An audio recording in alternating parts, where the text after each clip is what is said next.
Bollywood silver screen presenting nice view. ये कहानी है 20 साल के जिंग की, जो अपने जज्बे से, मेहनत से और आत्मविश्वास से रोडपति से करोड़पति बन गया। कहानी की शुरुआत में जिंग को दिखाया जाता है जो डॉक्टर के पास होता है। जिंग की एक छोटी बहन भी है जिसे हार्ट की प्रॉब्लम है और डॉक्टर उसे बताता है कि जल्दी उसका ऑपरेशन नहीं किया गया तो उसकी मृत्यु हो जाएगी। दरअसल जिंग की मॉम को भी यही बीमारी थी, जिस वजह से जिंग की मॉम की मृत्यु हो गई।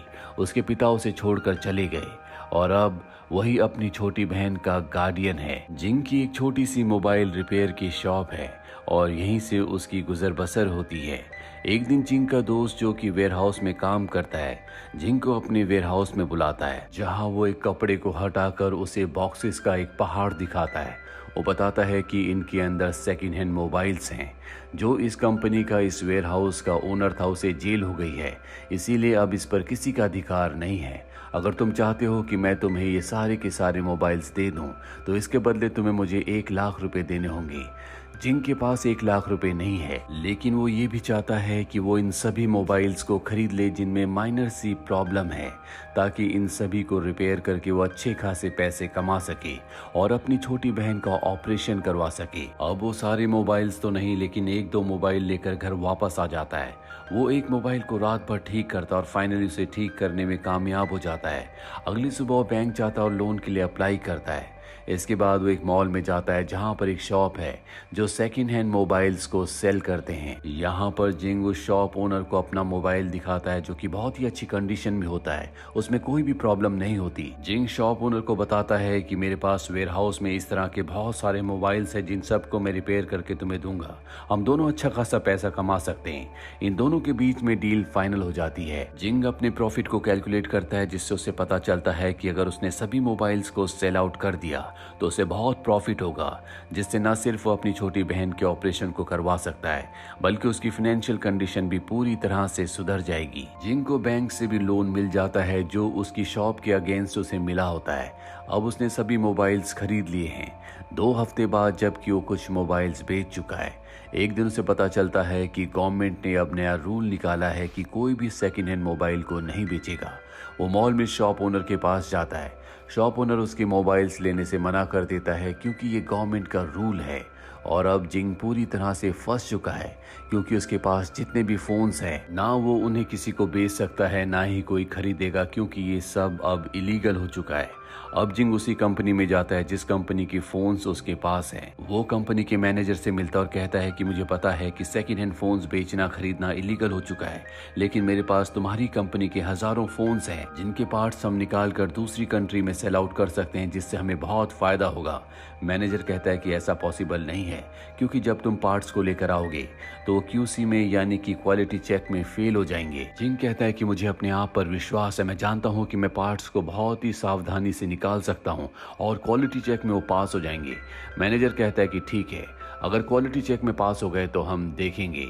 अब जिंग अपनी शॉप में आता है और वहां पर बहुत ही सावधानी से वो मोबाइल के एक एक पार्ट को निकालता है, जिसके बाद वो क्वालिटी चेक के लिए पार्ट्स को ले जाता है और जब उसे सर्टिफिकेट दिया जाता है तो उसमें साफ साफ लिखा होता है कि पार्ट्स में कोई भी प्रॉब्लम नहीं है।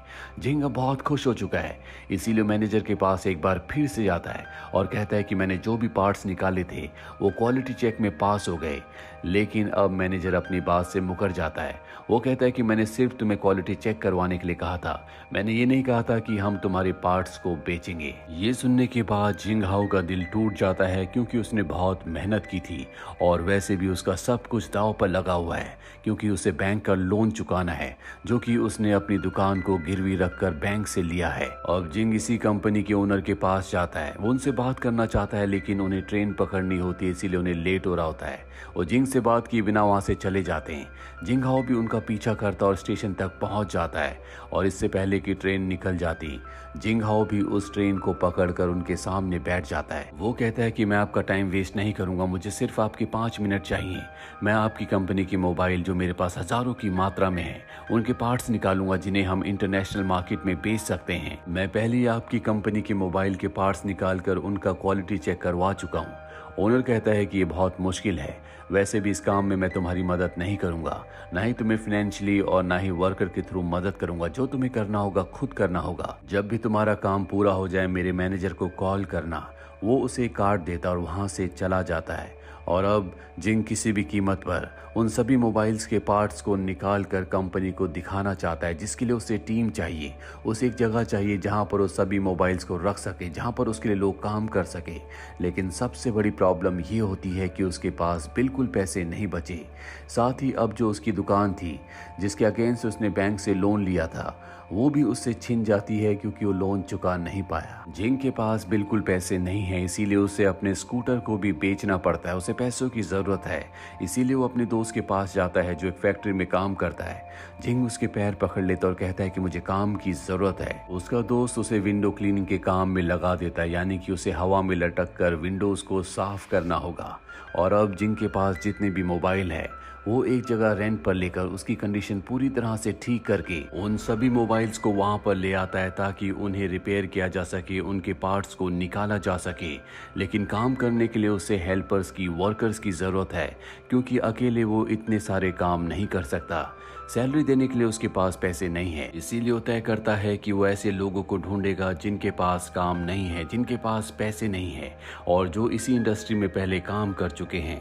इसीलिए एक लेडी से मिलता है जो पहले एक इलेक्ट्रॉनिक्स की कंपनी में काम किया करती थी, लेकिन कंपनी में एक्सीडेंट की वजह से उसके सुनने की शक्ति चली गई, जिसके बाद उसे कंपनी से निकाल दिया गया और अब वो छोटे मोटे काम करती है। जिंग पूरी सच्चाई से उसे अपना पूरा प्लान बताता और कहता है कि हम मिलकर काम कर सकते हैं, आगे बढ़ सकते हैं। वो लेडी उसका साथ देने के लिए तैयार हो जाती है। इसके बाद वो एक दूसरे आदमी के पास जाता है जो पहले कंपनी का मैनेजर हुआ करता था, लेकिन वो एक अच्छा फाइटर था और एक दिन फाइटिंग के दौरान दूसरे फाइटर की मौत हो गई, जिस वजह से उसे जेल हो गई, उसकी नौकरी छूट गई। अब वो जेल से तो बाहर आ चुका है लेकिन उसके पास काम नहीं है। जिंग उसे भी अपनी टीम में शामिल कर लेता है। इसके बाद वो एक गेमर के पास जाता है जो शादी करना चाहता है, लेकिन शादी करने के लिए उसके पास पैसे नहीं है। जिंग कहता है कि तुम हमारे साथ काम कर सकते हो। जिंग इसी तरह से बहुत सारे और भी लोगों को अपनी टीम में शामिल कर लेता है जो कि कभी अपनी इंडस्ट्री में प्रोफेशनल थे लेकिन अब रिटायर हो चुके हैं।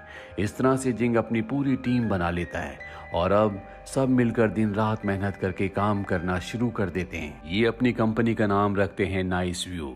लेकिन जिंग को ज्यादा मेहनत करनी पड़ती है क्योंकि उसकी बहन की तबीयत ठीक नहीं है, ना ही उसके पास अर्निंग का कोई सोर्स है। इसलिए दिन में वो विंडो क्लीनिंग का काम करता और रात को मोबाइल्स के पार्ट्स निकालता है। अब एक दिन उस गेमर की जो शादी करना चाहता था उसे एक लड़की मिल जाती है।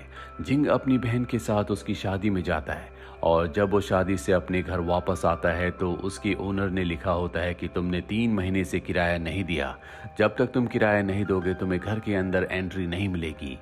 रात को जिंगहाओ को कुछ समझ नहीं आता कि उसे कहाँ जाना चाहिए, इसीलिए वो अपनी बहन को लेकर फैक्ट्री में आ जाता है जहाँ पर वो बॉक्सेस से उसके लिए बेड बनाता है। जिंग को बहुत बुरा लग रहा होता है क्योंकि उसकी बहन की तबीयत ठीक नहीं है और वो उसे इन हालातों में रख रहा है, लेकिन उसके पास कोई ऑप्शन नहीं होता क्योंकि वो किसी भी तरह से अपने काम को पूरा करके पैसे कमाना चाहता है ताकि वो अपनी बहन का इलाज करवा सके। इसी तरह से कई दिन बीत जाते हैं और एक दिन वो जगह जहां पर इन्होंने अपनी फैक्ट्री कंपनी बनाई होती है, उस जगह का ओनर कहता है कि तुमने पिछले कई महीनों से रेंट नहीं दिया है। 1 हफ्ते में अगर तुमने रेंट नहीं दिया तो तुम्हें इस फैक्ट्री को, इस जगह को खाली करना होगा। जिंगहाओ के सभी रास्ते बंद हो चुके हैं, इसीलिए वो उसी कंपनी के मैनेजर के पास जाता है जिस कंपनी के लिए पार्ट्स को निकाल रहे हैं और कहता है कि मुझे पैसों की जरूरत है। मैनेजर कहता है कि हम तुम्हें पैसे नहीं दे सकते, हमारे बॉस ने तुमसे यही डील की थी। जिंगहाओ एक बार फिर से हताश होकर अपने लोगों के पास आ जाता है जो उसकी कंपनी में उसके साथ काम करते हैं।